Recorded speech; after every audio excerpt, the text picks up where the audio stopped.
Assalamualaikum warahmatullahi wabarakatuh. Perkenalkan, nama saya Ajeng Wulandari dengan NRP 131231101 dari program studi Manajemen Informatika. Pada kesempatan ini, saya akan mempresentasikan proyek akhir mata kuliah e-business yang berjudul Instalasi PrestaShop sebagai platform e-commerce berbasis web. Pada proyek ini berfokus pada proses instalisasi, konfigurasi, dan pengelolaan toko online menggunakan PrestaShop, yaitu salah satu konten manajemen sistem atau CMS yang bersifat open source dan dapat digunakan secara gratis untuk membangun serta mengelola toko online. Yang melatar belakangi proyek ini adalah perkembangan e-commerce yang semakin pesat, baik di tingkat global maupun lokal. Saat ini banyak pelaku usaha yang membutuhkan platform toko online yang mandiri, mudah dikelola dan fleksibel.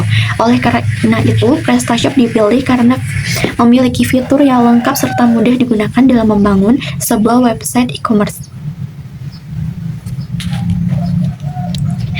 Tujuan dari proyek ini adalah membangun infrastruktur toko online secara mandiri, melakukan konfigurasi web server sesuai dengan kebutuhan PrestaShop, serta menghubungkan platform dengan database MySQL sehingga sistem dapat berjalan dengan baik, aman, dan efisien.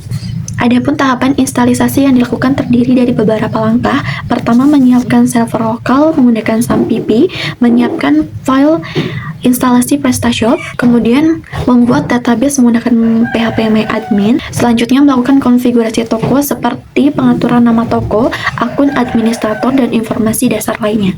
Dalam pelaksanaan proyek ini, perangkat keras yang digunakan adalah sebuah laptop atau komputer, sedangkan perangkat lunak yang digunakan meliputi Windows 10 atau Windows 11, SAMPP, file instalasi PrestaShop, browser, dan phpMyAdmin sebagai media pengelola database-nya.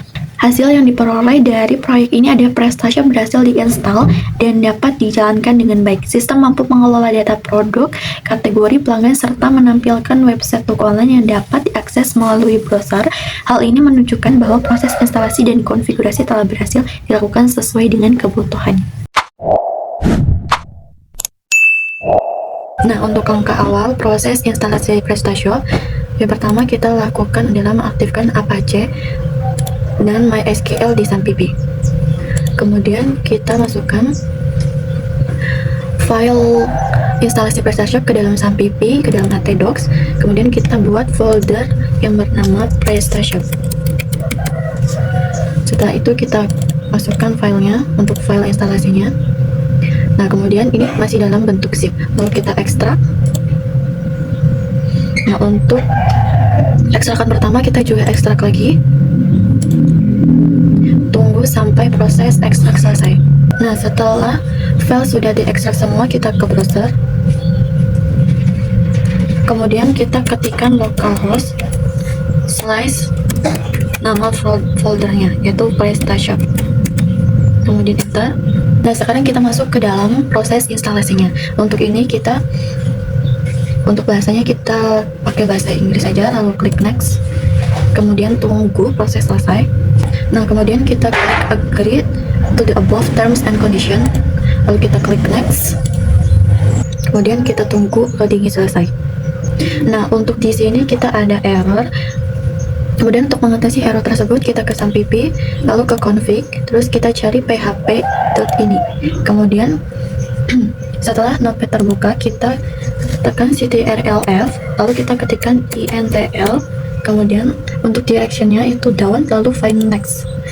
Nah, pada baris extension sama dengan intl, kita hapus tanda titik komanya yang ada di depan. Kemudian setelah dihapus, kita save file tersebut. Kita save, lalu kita muat ulang Apache dan MySQL-nya.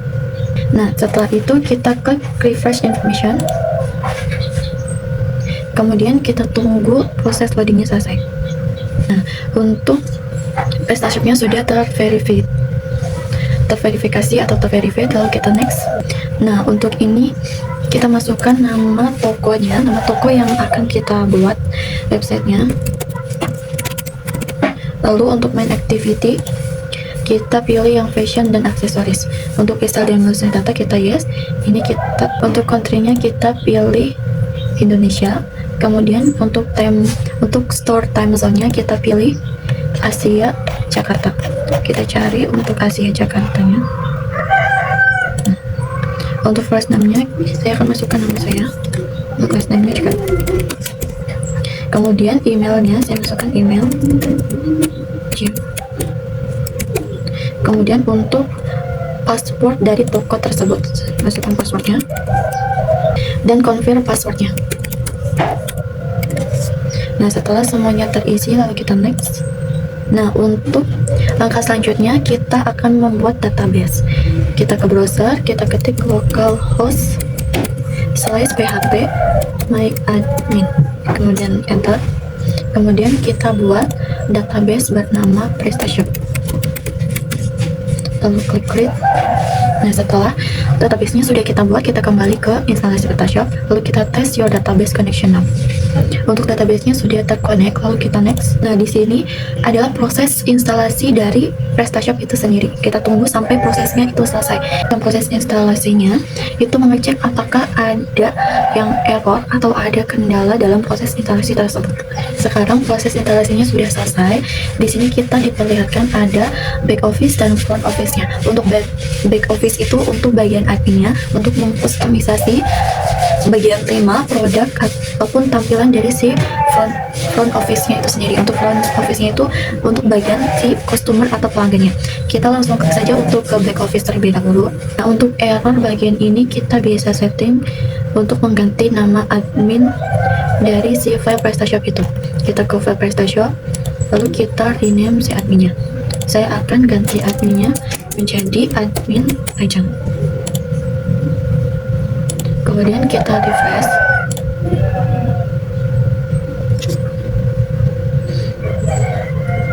Nah, untuk error seperti ini karena di dalam file PrestaShop itu masih ada install, jadi kita hapus saja. Masih ada folder install, jadi kita hapus. Nah, kemudian kita kembali ke filenya, lalu kita refresh kembali. Jadi salah nama adminnya, jadi kita ketikkan secara manual. Nah, sekarang kita sudah ada di bagian loginnya. Kita ketikkan email yang tadi kita buat dan passwordnya juga. Lalu kita login. Kemudian kita tunggu sampai login itu berhasil. Nah, sekarang loginnya sudah berhasil. Untuk ini kita dikasih pop-up tutorialnya, kita enter saja. Nah, ini untuk tampilan dari bagian back office-nya atau bagian adminnya. Ada dashboard, ada order, ada katalog, improve, modul, desain, dan fitur lainnya. Kemudian kita coba untuk ke bagian front office-nya, di bagian customer-nya. Untuk tampilan awal atau tampilan default-nya itu seperti ini di bagian front office-nya. Lalu saya akan coba untuk setting beberapa fitur ke dalam tampilan dari front office ini melalui back office-nya. Untuk menyetingnya kita bisa ke desain, lalu time dan logo. Saya akan mengganti logonya, kita browse, lalu kita akan dialihkan ke manager file, lalu kita pilih logo yang sudah saya siapkan. Setelah itu kita klik save. Nah, untuk logonya sudah kita masukkan, lalu kita kembali ke front office. Untuk front office-nya kita refresh, logonya sudah tercantumkan. Untuk selanjutnya saya akan menambahkan produk. Kita bisa ke katalog. Untuk produknya kita bisa klik produk. Nah, di sini kita bisa menambahkan atau mengedit atau bahkan menghapus untuk si produk itu. Saya akan coba hapus beberapa. Kemudian kita tunggu proses selesai, successful, diaktif. Lalu saya akan mencoba untuk menambahkan produk baru. Untuk di sini kita bisa drag and drag atau pilih file gambarnya. Saya akan pilih yang ini. Nah, untuk nama produknya saya akan beri nama backpack. Untuk summary-nya kita bisa isi dengan, untuk description-nya kita juga isi. Untuk quantity-nya kita bisa isi 3. Untuk harganya kita masukkan 200. Nah, untuk pajaknya kita masukkan untuk 10% saja. Kemudian di kategoris kita pilih home. Kita juga bisa pilih yang lainnya, kita pilih aksesoris juga. Kemudian setelah semuanya terisi, kita bisa ke Di sini untuk mengaktifkannya menjadi online, kemudian tunggu setting sudah diupdate, kemudian kita save. Setelah itu kita coba untuk ke bagian front office-nya, kita refresh.